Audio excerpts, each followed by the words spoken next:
তো ভাবছিলাম ঢাকা সাপোর্ট করব, কিন্তু এখন যে অবস্থা দেখতেছি ঢাকা সাপোর্ট করার কোনো অপশনই নাই। ঢাকা না সাপোর্ট করে রংপুর সাপোর্ট করা কিন্তু অনেক ভালো একটা দল। এবং ঢাকার যে ক্যাপ্টেন আছে তিসারা বেরা, তার কিন্তু ফর্ম একবারেই খারাপ। তাকে দিয়েছে ক্যাপ্টেন, দলটারই নষ্ট করে ফেলেছে। সে ক্যাপ্টেন তো হওয়ার যোগ্যই না, সে দলে থাকারই যোগ্য না, তাকে দিছে ক্যাপ্টেন। এলা বোঝেন না আপনারা? তাকে তো ক্যাপ্টেন দেওয়ার কোনো প্রশ্নই আসে না। তাকে ক্যাপ্টেন না দিয়ে মোস্তাফিজুর রহমানকে যদি ক্যাপ্টেন করা হতো, তাহলে কিন্তু ঢাকার টিমটা স্ট্রং থাকতো।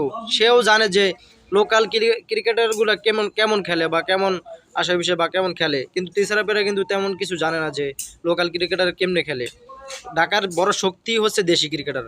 সেই দেশি ক্রিকেটার যদি সুযোগ না পায়, তাহলে এই বিপিএল আপনাদের ক্যাপিটালস হাইস গেলে 2টা থেকে 3টা, যেটাই কইছি 2টা থেকে 3টা, এর বেশি একটা ম্যাচ নয়। কারণ কম্বিনেশন ঠিক রাখাটা কত যে প্রয়োজন, সেটা বিপিএল খেলা হলেই শুরু হলেই বুঝতে পারবেন।